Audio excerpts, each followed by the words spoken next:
Buffs Nations, what's going on, y'all? We got some cool stuff to talk about now. This week starts fall camp, so of course we're going to recap a lot of that this weekend.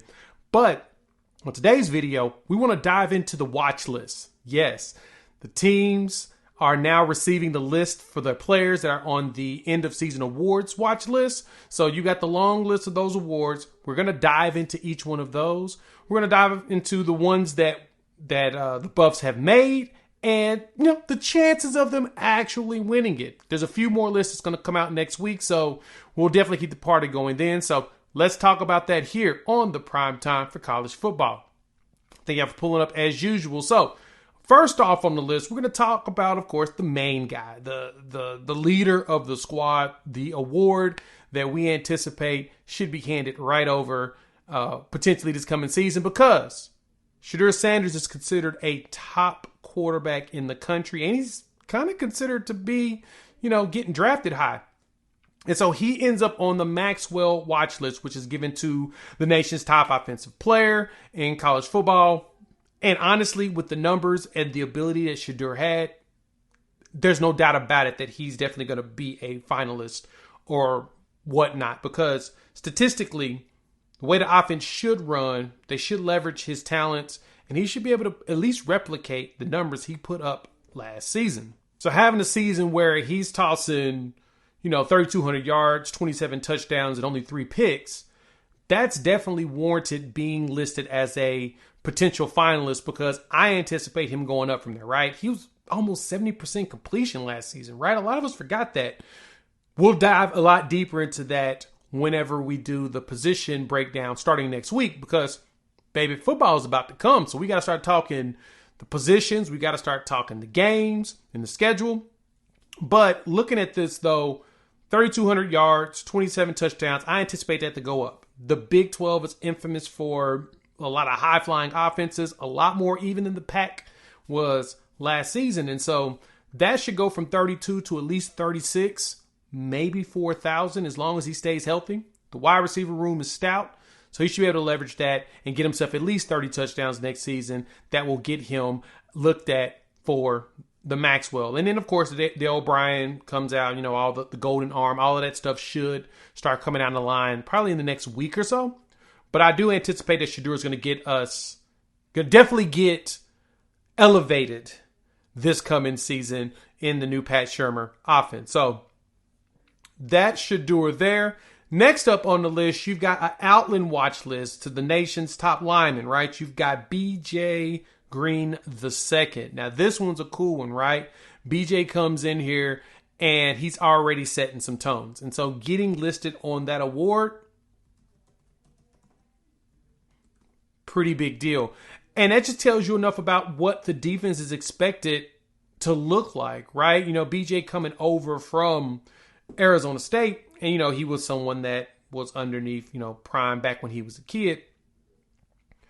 He had some solid seasons there at Arizona State when healthy. Finished with 5 sacks his first year. Last season 6 sacks, 21 tackles, 18 tackles for a loss and a forced fumble. And so now this senior 6'1", 270 is going to come in here. His goal is to continue to march on and continue to be a force. And honestly, if he keeps it up, there's a very good chance he ends up as a finalist on it, right? He's going to be one of the main anchors on that defensive line. So love seeing that. He's one to keep your eyes out for, because he's definitely going to make something happen. Now, next up, you've got the Warfel Award watch list here for Shane Cokes, right? Now, this one kind of surprised me. This was one for the community service and everything, and I love that for Shane. That is huge to me, that Shane is on a list that's all about, community service and all of that. That's pretty darn dope, right? So shows me that, he's being recognized for the things he's doing in the community and all of that. And so, yeah, that's a nice award to be on. It's just a feel good one, right? It just feels good. And so then next up, now you got the man, the myth, the legend, probably the nation's top player, right? You got Travis Hunter, who begins his run on not 1, not 2, but 3 awards list, right? He starts off with the Bronco Nagurski Award list. Watch, right? So he's being watched as one of the nation's top defensive players just overall. And we know just how versatile and how good Travis is, and everybody's going to be keeping eyes on him. The funny thing is that no matter how much teams don't want to go after him, they kind of have to, because everybody's talking and doing all the yapping and talking noise about him. They got to put their money where the mouth is, right? So they've got to go out there and play and show that, they can outdo what, Travis Hunter is showing. And so that one to me is a huge start. And then he follows that up, of course, with the Thorpe Award. He had to be on this list. I mean, if you're on a Bronco Nagurski list and you're a defensive back, you better be on the Thorpe Award, or they need to go ahead and just nullify and get rid of that award, right? Don't play with us, right? Don't play with a Smokey. We know that this man's supposed to be on both of these. Now, this is the award I think he has a very good chance of winning, right? Now, we know last season, playing those hundreds of snaps that he did, he was balling. But if he's able to settle it down, especially on the defensive side of the ball, and last season finishing with 3 interceptions, if he can up that number to like 5, and then make sure that he grades very well defensively, especially like not missing tackles and all of that. Last season, he didn't play a full year. Finished with 31 total tackles, 23 of those were solo, and 3 interceptions. He should play a full season now. I don't think anybody's going to hit him with any cheap shots and take the kid out.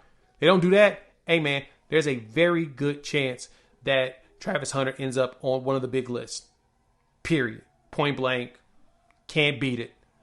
Travis is going to be one that's going to be a problem this coming season. And then he wraps it up with the Paul Hornung Award, which is given to the nation's most versatile player.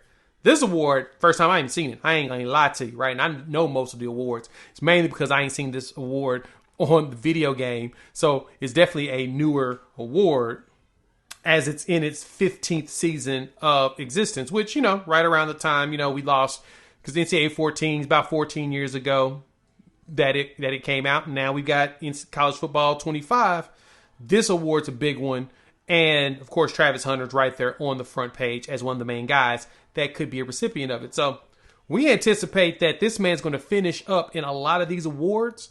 And now it's funny because, we talked about all of the coaches and everything. Y'all saw us dive into that. And so for us here, Primetime, we expect our guy Prime here to end up on some of these coaching awards, because last season's jump from 1 win to 4 win is huge, right? Now the goal is to go from 4 up. And if you checked out the community post, we talk about it. The over-under numbers are out. And I want to know, which one do you think? Colorado's going to go over 5.5 or under? Right now, 5.5 over is a negative. So Vegas expects more than 5 wins this season, meaning Vegas expects Colorado to make a bowl game. Do you expect Colorado to make a bowl game? I know I do. So definitely do this. Hop in the comments. Let me know what y'all thoughts are. How y'all feeling about this? What y'all think about these awards? What award do you think that they can win? Because me personally, I do think that Travis Hunter has a very good argument for the Thorpe, at least being a finalist. And if Shedeur can get those numbers up from the 3,200 he had last year up into the 36 and close to the 4,000, very good chance that he ends up as a Maxwell finalist.